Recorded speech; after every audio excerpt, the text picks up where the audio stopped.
Hello everyone, this is Mansi from Java Techie. So today, as per the demand, I am here with you to have a session on solid principles with code. So I'll be giving you code examples along with that, and let's see what are the solid design principles of object-oriented design. We will also explore. Okay, let me come to the agenda first. So we will also explore why we need solid design principles, what are solid design principles, and I'll explain each of them using some code examples.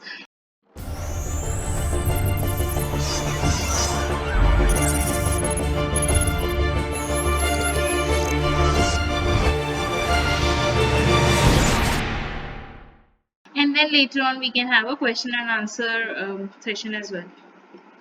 So, moving ahead, what is a solid design principle and what is the need of the solid design principle?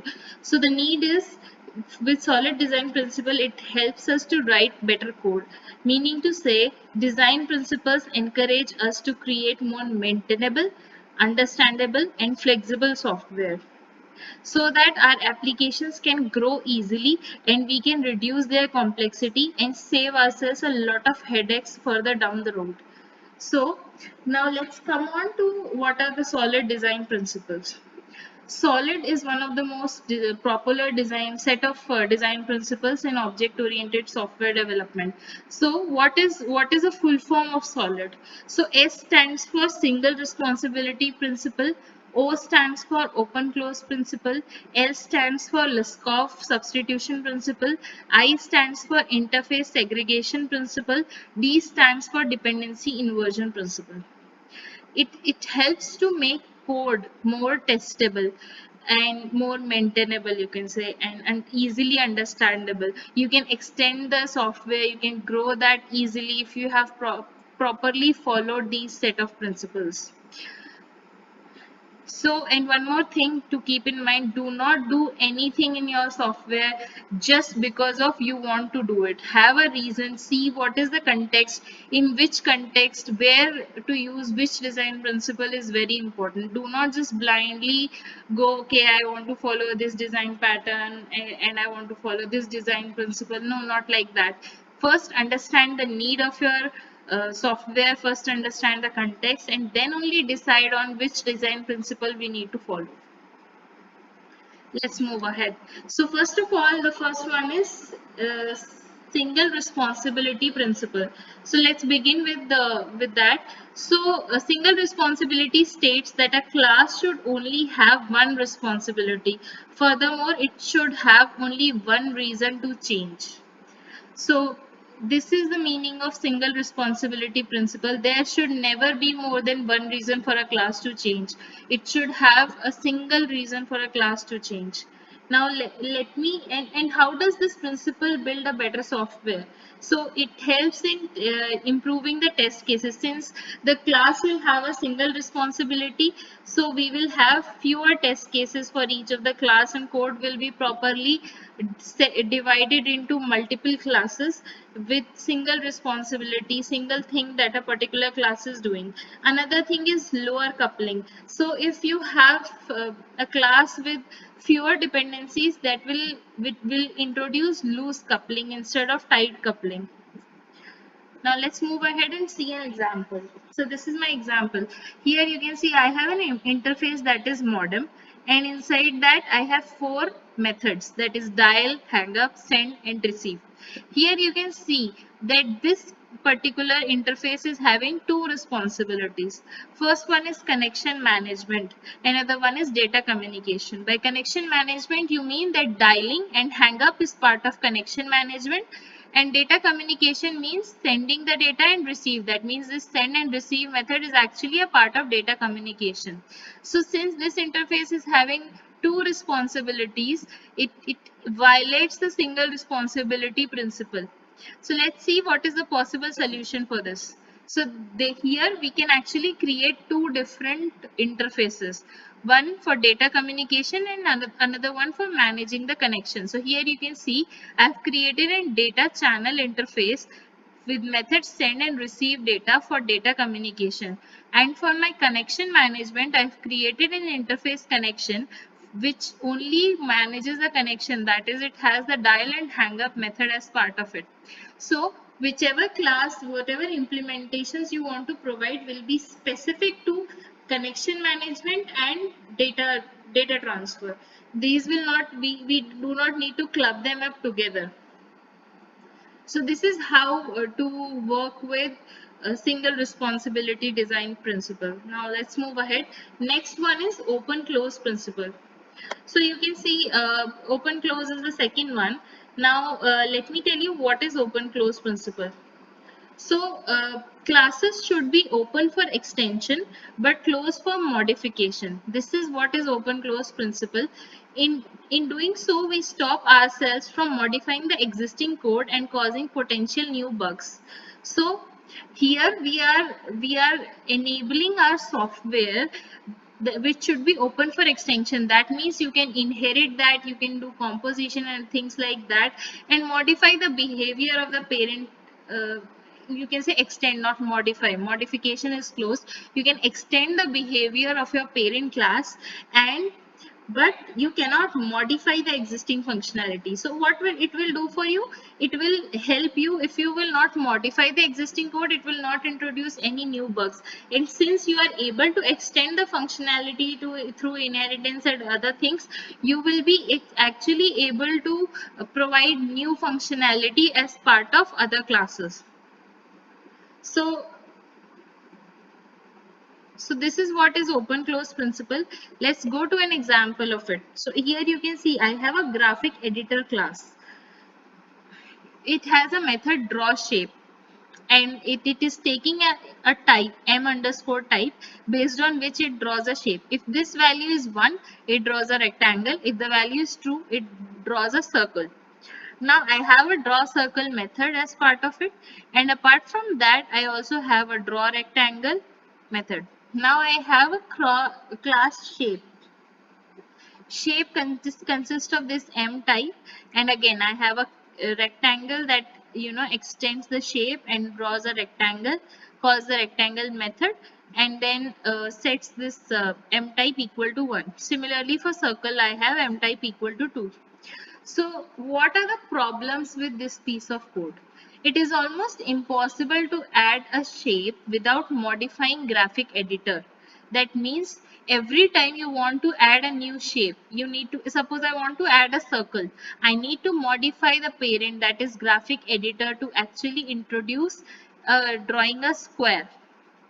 Now, the other problem is it is important to understand the functionality and behavior of graphic editor in order to add a new shape. You can see it's tightly coupled with this graphic editor, and the next point is the same. There is a tight coupling between shape and graphic editor.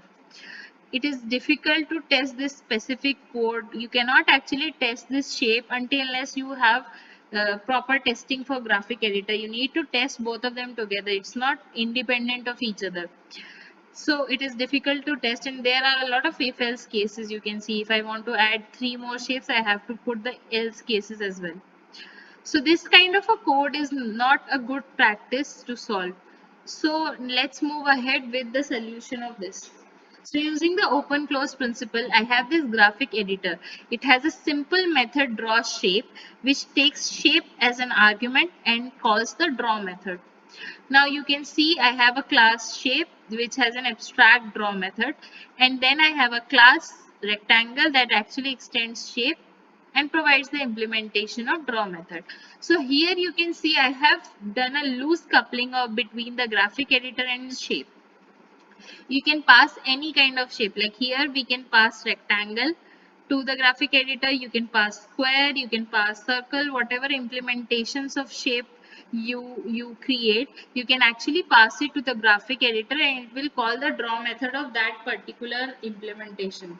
So this is what introduces loose coupling, and here you are not modifying the original code, you are actually trying to extend it using a different kind of classes and inheritance.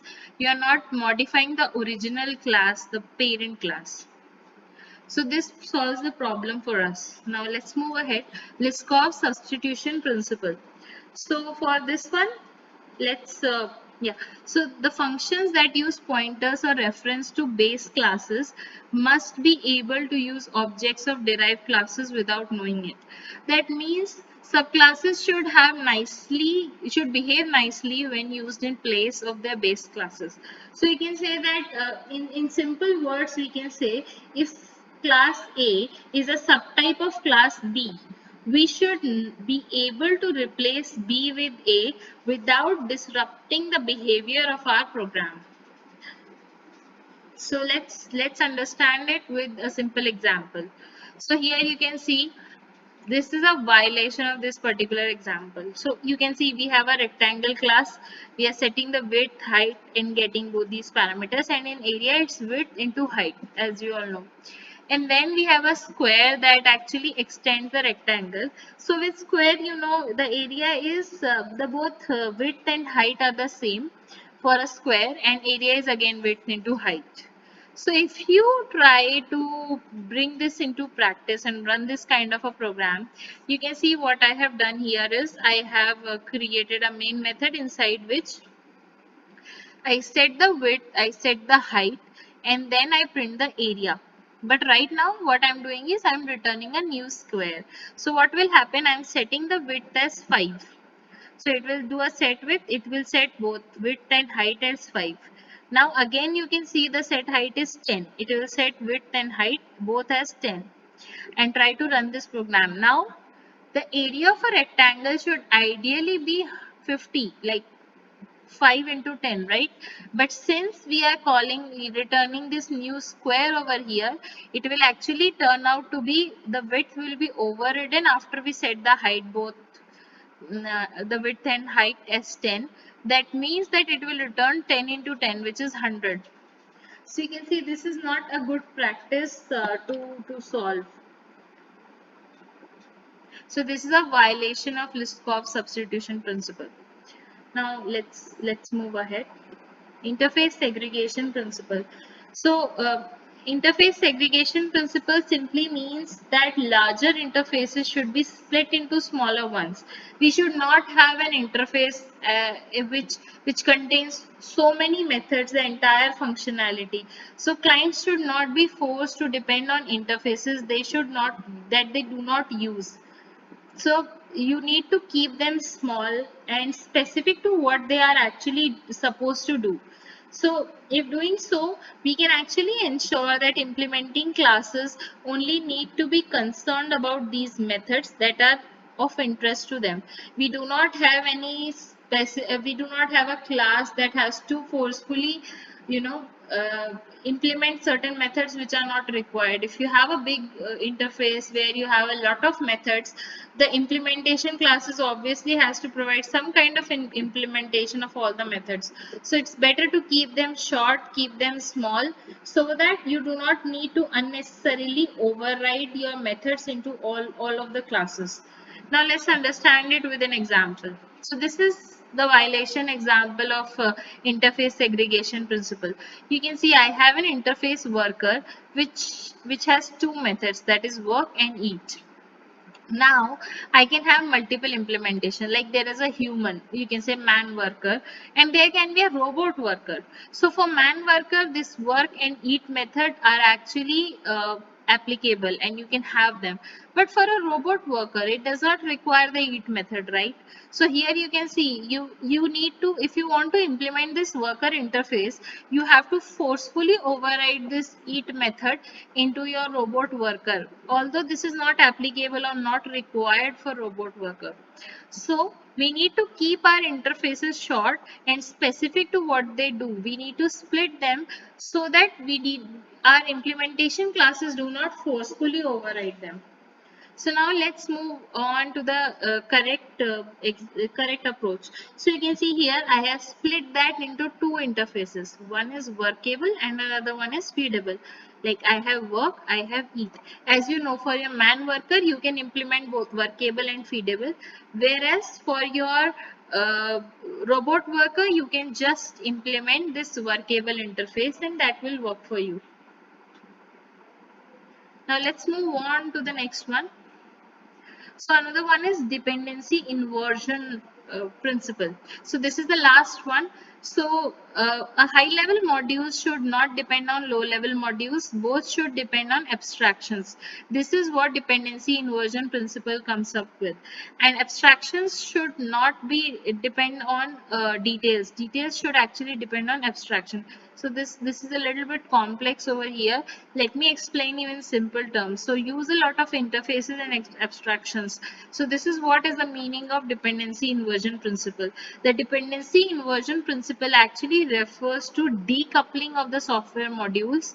This way, instead of high level modules depending on low level modules, both will depend on abstractions.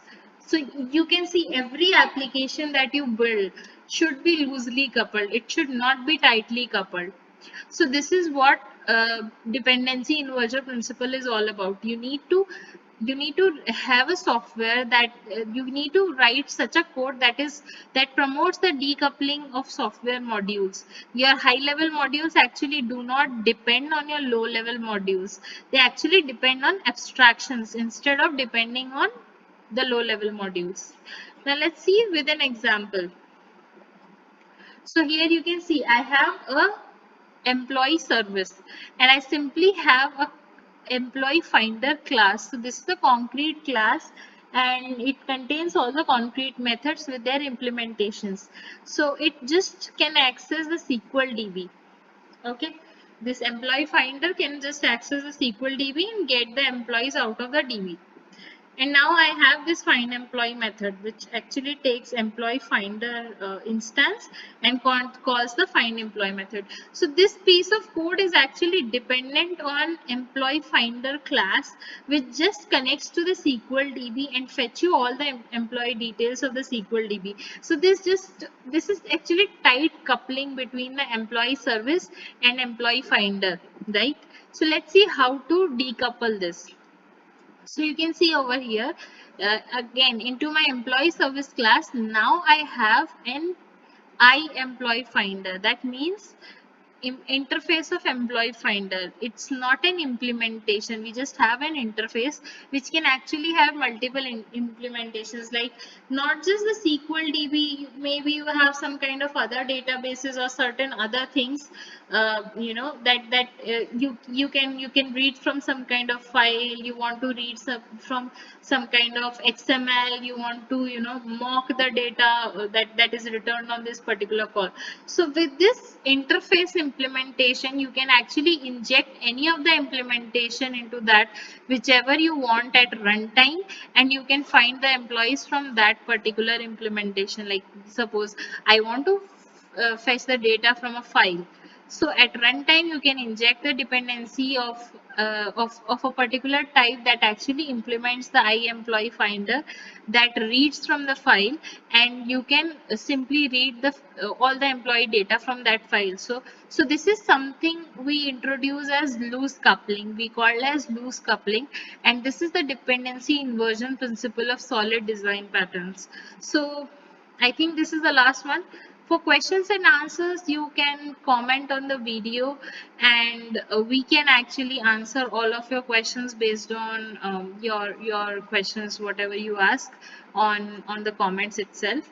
Thanks all for watching the video. Please do like, share, and subscribe. Thank you so much. Bye bye.